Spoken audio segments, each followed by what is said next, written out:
Hi student, environmental studies के अंतर्गत आज हम चैप्टर नंबर 11 का अध्ययन करेंगे, जिसका नाम है पर्यावरणीय कानून यानी कि इन्वायरमेंटल लेजिस्लेशन। तो इसके अंतर्गत हमें देखना है कि पर्यावरण से संबंधित कौन कौन से कानून दिए गए हैं जिनके अंतर्गत पर्यावरण संरक्षित किया गया है। ठीक है, तो इंट्रोडक्शन देख लेते हैं इसका। शहरीकरण, औद्योगिकरण एवं अन्य सामाजिक गतिविधियों के चलते पृथ्वी के नैसर्गिक सौंदर्य आज के समय में नष्ट होते स्पष्ट दिख पड़ रहे हैं। ताजमहल का कांतिहीन होते जाना, अम्ल वर्षा, मौसम चक्र परिवर्तन, ग्लोबल वार्मिंग, स्वच्छ जल अनुपलब्धता, ओजोन परत का क्षय होते जाना, वायुमंडलीय घटकों में परिवर्तन हो जाना आदि सबसे सभी विज्ञ हैं एवं इनसे जनित बीमारियों से मानव समुदाय को दो चार होना पड़ रहा है। इस संकट का आभास ग्लोबल स्तर पर सन 1972 में स्वीडन के स्टॉकहोम में 144 देशों में भाग लेकर पर्यावरण में होने वाले परिवर्तन पर गहरी चिंता व्यक्त करते हुए एक संगोष्ठी आयोजित की। हालांकि इस मुद्दे पर उस समय एक आम सहमति को गंभीरता से नहीं लिया गया है, परंतु फिर भी इस विचार करते हुए 1989 में पेंस में 7 विकसित देशों ने हिस्सा लिया और इस पर्यावरण मुद्दे पर रुख थोड़ा गंभीर हुआ। इसके बाद ब्राज़ील के रियो डी जनेरियो में 12 जून 1992 को पृथ्वी शिखर सम्मेलन आयोजित हुआ, जिसमें 170 देशों 9,000 पर्यावरण स्वयंसेवी संस्थाओं ने इसमें प्रतिनिधित्व किया। तो सबसे पहला पृथ्वी शिखर सम्मेलन रियो डी जनेरियो में 12 जून 1992 को हुआ। ये क्वेश्चन पूछे जाते हैं आपसे, ठीक है, जनरल नॉलेज के बेस पर कंपटीशन के एग्ज़ाम में, जिसमें 170 व 9,000 संस्थाओं ने प्रतिनिधित्व किया। सही है। इसमें प्रतिनिधित्व किया हुआ 35,000 पर्यावरणविद, 10,000 जर्नलिस्ट तथा 25,000 सैनिक पुलिस ने इस कार्यक्रम में शिरकत की। श्री पी.वी. नरसिम्हा राव के प्रधानमंत्री काल में कैनेडियन पर्यावरणविद को इस शिखर वार्ता का सभापति चुना गया। इस कॉन्फ्रेंस में 21 मुद्दों एवं जैव विविधता, जलवायु परिवर्तन, जंगलों का कटाव, पर्यावरणीय स्वरूप, समुद्री संसाधन और ओजोन परत में छेद, जहरीले, विषैले, व्यर्थ,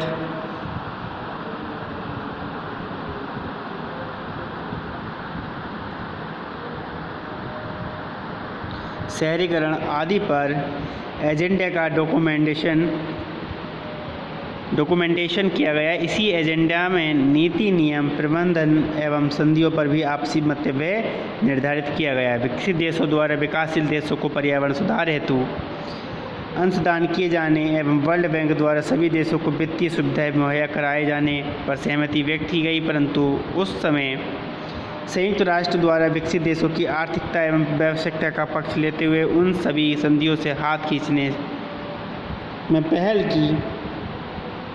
जॉर्ज बुश और यूएसए राष्ट्रपति ने इसमें समर्थन न देने की बात कही। मालूम हो कि विकसित देशों में कम जनसंख्या होने के बावजूद उनसे उत्सर्जित व्यर्थ से असर मात्र उन्हीं देशों पर नहीं बल्कि पूरे पृथ्वी पर इसका बुरा प्रभाव पड़ रहा है। वे इसी ग्लोबल प्रभाव की चपेट में आ रहे हैं।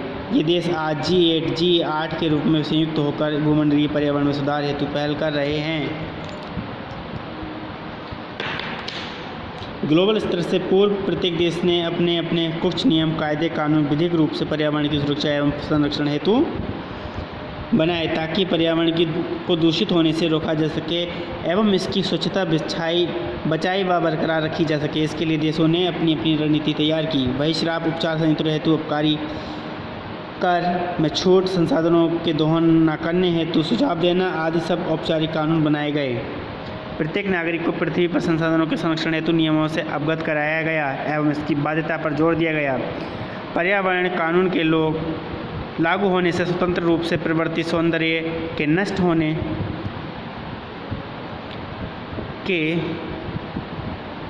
पर अंकुश जरूर लगा, परंतु ये समस्या तुरंत निदान का कारण न बनने से एवं सरकारी व्यवस्था के चलते नियम शिथिल होते गए। देश के प्रत्येक नागरिक का कर्तव्य है कि वह पर्यावरण विनिष्ट को बचाए ताकि आगामी पीढ़ी को इस संतुलित पर्यावरण का सुखद एहसास करा सके एवं धरोहर के रूप में पारदर्शी वातावरण उनको दिला सके। तो भारत में पर्यावरण रोक कानून 1986 में 26 खंडों के 4 पाठों में संबद्ध किया गया, जिसमें खंड 2 पर्यावरण प्रदूषण, प्रदूषक, खतरनाक पदार्थ आदि का उल्लेख करता है।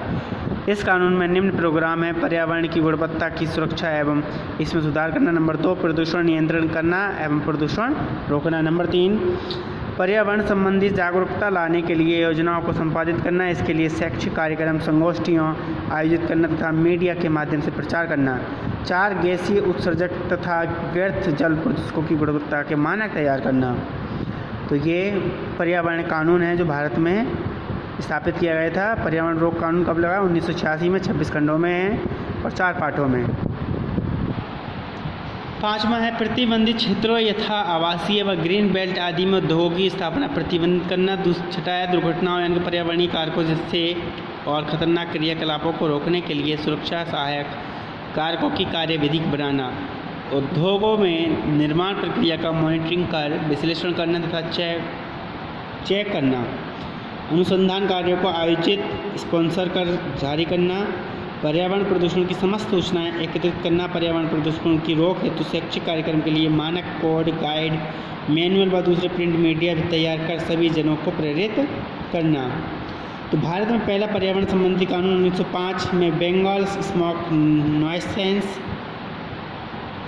एक्ट के रूप में बना। इसके बाद महाराष्ट्र में 1953 में prevention of water pollution act बना। इसके बाद भारतीय संसद ने 23 मार्च 1974 में जल का प्रदूषण रोक एवं नियंत्रण कानून बनाया, जो 1988 में संशोधित हुआ। सितंबर 1974 में control board for prevention and control of water pollution की स्थापना हुई, जो बाद में CPCB central pollution control board के रूप में जाना गया। इसके बाद air prevention and control of pollution act 16 मई 1981 में आया, जो 23 मई 1986 में संशोधित हुआ।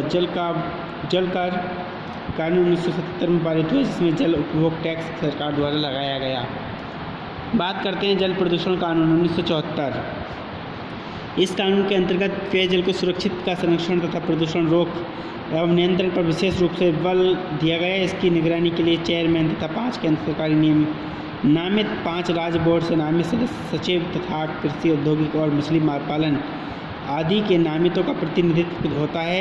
इसी के आधार पर राज्य परिषदों का गठन किया जाता है। केंद्रीय बोर्ड सरकार द्वारा जल प्रदूषण नियंत्रण मामलों में सलाह देना व राज्य परिषदों को गाइड करना, तकनीकी डाटा उपलब्ध कराना, ट्रेनिंग की व्यवस्था करना, लोगों को जागरूक करना आदि हैं। परिषदों को परीक्षण लैब स्थापित करने के तकनीकी सुझाव देना भी है। राज्य परिषदों का कार्य प्रदूषण कम करना, उपयुक्त सूचनाओं की जानकारी देना, अनुसंधानों को प्रोत्साहित करना, केंद्रीय बोर्ड से कोलैबोरेट करना, बहिर्शराब की क्वालिटी मॉनिटर करना, सीवेज ट्रीटमेंट को परिशोधित प्रक्रिया का संचालन करना, मानक का निर्धारण करना आदि है। वायु प्रदूषण नियंत्रण कानून 1981 ये लगा फिर है। ये कानून 1981 में बना व 1986 में संशोधित हुआ, जिसके अंतर्गत 1972 में वाइल्ड लाइफ प्रोटेक्शन एक्ट व 1981 में एयर एक्ट सम्मिलित हुए। इस कानून में वायु प्रदूषण पैदा करने वाले उद्योगों को आवासीय क्षेत्र से बाहर बनाने के लिए मिनिमम दूरी का निर्धारण, चिमनी की ऊंचाई का निर्धारण करना, क्षेत्रीयकरण करना, वायु प्रदूषण पैदा करने वाली औद्योगिक इकाइयों का मॉनिटरिंग करना, प्रदूषण नियंत्रण की कारगर इकाइयों का इम्प्लीमेंटेशन किए जाने हेतु डिज़ाइन करना, पब्लिक को वायु प्रदूषण की रोकथाम हेतु टीवी, अखबार आदि के माध्यम से चेतना जागृत करना। इसके अलावा प्रदूषण नियंत्रण से संबंधित मांगों को पूरा करना। तो ये सब कार्यक्रम आते हैं। वायु प्रदूषण नियंत्रण कानून 1981 में लागू हुआ और 1972 में वाइल्ड लाइफ प्रोटेक्शन एक्ट आया। फिर है खतरनाक रसायनों के आयात, संग्रह एवं निर्माण अधिनियम 2000। खतरनाक रसायनों की श्रेणी में जहरीले, विषैले एवं तीव्र अम्लीय, क्षारीय, अति क्रियाशील द्रव आते हैं, जो जरा भी खुले वातावरण के संपर्क में आने पर वाष्पीकृत हो जाते हैं और वातावरण को बुरी तरह प्रभावित करते हैं। इनके संपर्क में आने से मानव जीवन बुरी तरह से लड़खड़ा जाता है। देखिए फिर बात करते हैं ISO 9000। जापान में उत्पादों की गुणवत्ता पर विशेष ध्यान दिया गया, सामान्य कीमत पर अच्छा उत्पादन करते हुए स्वीकार्य गुणवत्ता का उत्पाद निर्माण करने के लिए उत्पाद कंपनियां एवं फार्मों के लिए प्रबंधन मानक प्रक्रिया तारतम्यता, कच्चे पदार्थों का संगठन तथा उत्पादों की लाइफ को समावेशित कर अंतर्राष्ट्रीय स्तर पर स्वीकार्य मानक तैयार किया गया। भारत में भी इस मानक को अब से लगभग 10 से 12 वर्ष पूर्व स्वीकार्य कर उत्पाद तैयार हो रहे हैं। 1979 में 150 इंटरनेशनल स्टैंडर्ड ऑर्गेनाइजेशन में मानकों के सिंगल सेट विकसित करने हेतु ताकि गुणवत्ता का एश्योरेंस हो सके एक तकनीकी समिति का गठन किया। 1987 में इसे ISO 9000 का रूप दिया गया और 1992 के अंत में ये सभी यूरोपीय कॉमन बाजार में स्वीकार्य हुआ। इससे उपभोक्ता से जहां मानक उत्पाद प्राप्त हुए वहां क्वालिटी का एश्योरेंस मिला, वहीं मैन्युफैक्चरर का कॉन्फिडेंस भी बिल्डअप हुआ।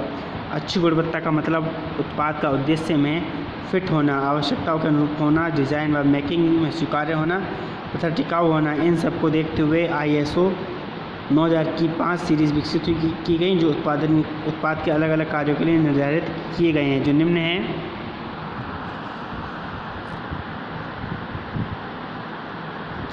ISO 9000 गुणवत्ता प्रबंधन और गुणवत्ता एश्योरेंस के मानक निर्धारण, मापन एवं उपयोगिता की लाइन तैयार करना।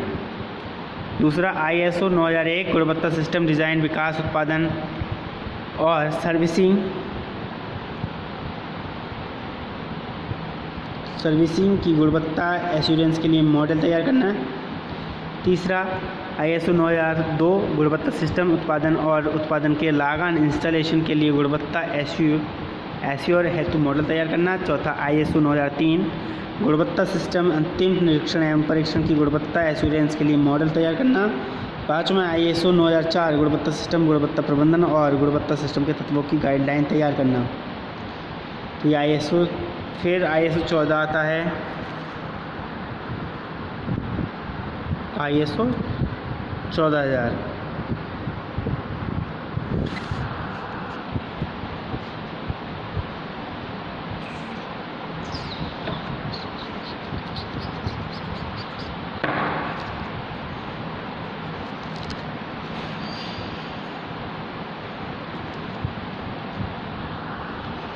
दो क्षेत्रों में बांटा गया है। फिर ISO 14000 ISO हैं, ठीक है, इनको पढ़ लेना आप।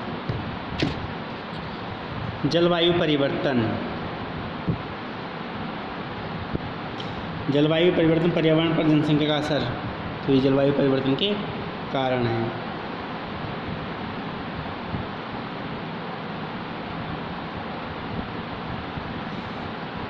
दो 2011 में जनगणना रिपोर्ट के अनुसार देश में जनसंख्या 1.21 अरब आंकी गई, जबकि 2001 व दशक 1991 में जनसंख्या 1.02 अरब व 84.6 करोड़ क्रमशः आंकी गई थी। जनसंख्या घनत्व 382 प्रति वर्ग किलोमीटर रहा, जबकि पिछले दशकों में ये 325 से 2001 में व 267 1991 में रहा। पिछले दशकों में बड़ी जनसंख्या 19 करोड़ ब्राज़ील की वर्तमान जनसंख्या के बराबर है। आबादी के लिहाज से ब्राज़ील विश्व का 5वां सबसे बड़ा मुल्क है। राष्ट्रीय राजधानी क्षेत्र दिल्ली देश का सबसे घनी आबादी वाला इलाका है। यहाँ औसतन 11,297 लोग पर वर्ग किमी क्षेत्र में रहते हैं। चंडीगढ़ में 9,252 लोग वर्ग की किमी, अरुणाचल प्रदेश में 17 व्यक्ति पर किमी व अंडमान निकोबार द्वीप में 46 लोग पर वर्ग किमी के हिसाब से रह रहे हैं। तमिलनाडु की चेन्नई में 26,903 व्यक्ति पर वर्ग किमी में रहते हैं। सबसे कम आंकड़ा अरुणाचल प्रदेश की दिबांग घाटी व जम्मू कश्मीर के सांबा जिले का है। ये डाटा है।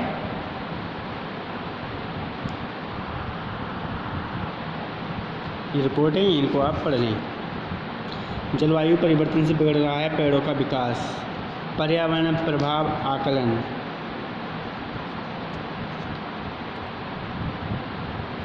जो अभी IEA के बारे में बता रहे थे। संकट का आकलन करना, आकलन के पहलू, संकट का आकलन, पर्यावरणीय प्रबंधन, उत्पादन की निगरानी। लास्ट में पर्यावरण संरक्षण अधिनियम 1986।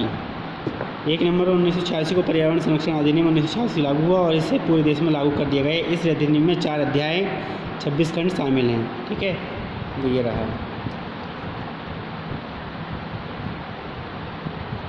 राष्ट्रीय प्रदूषक नियामक बोर्ड व नेशनल ग्रीन ट्रिब्यूनल कार्य वायु गुणवत्ता NAMP।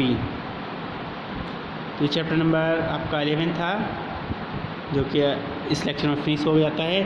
थैंक यू, जय हिंद।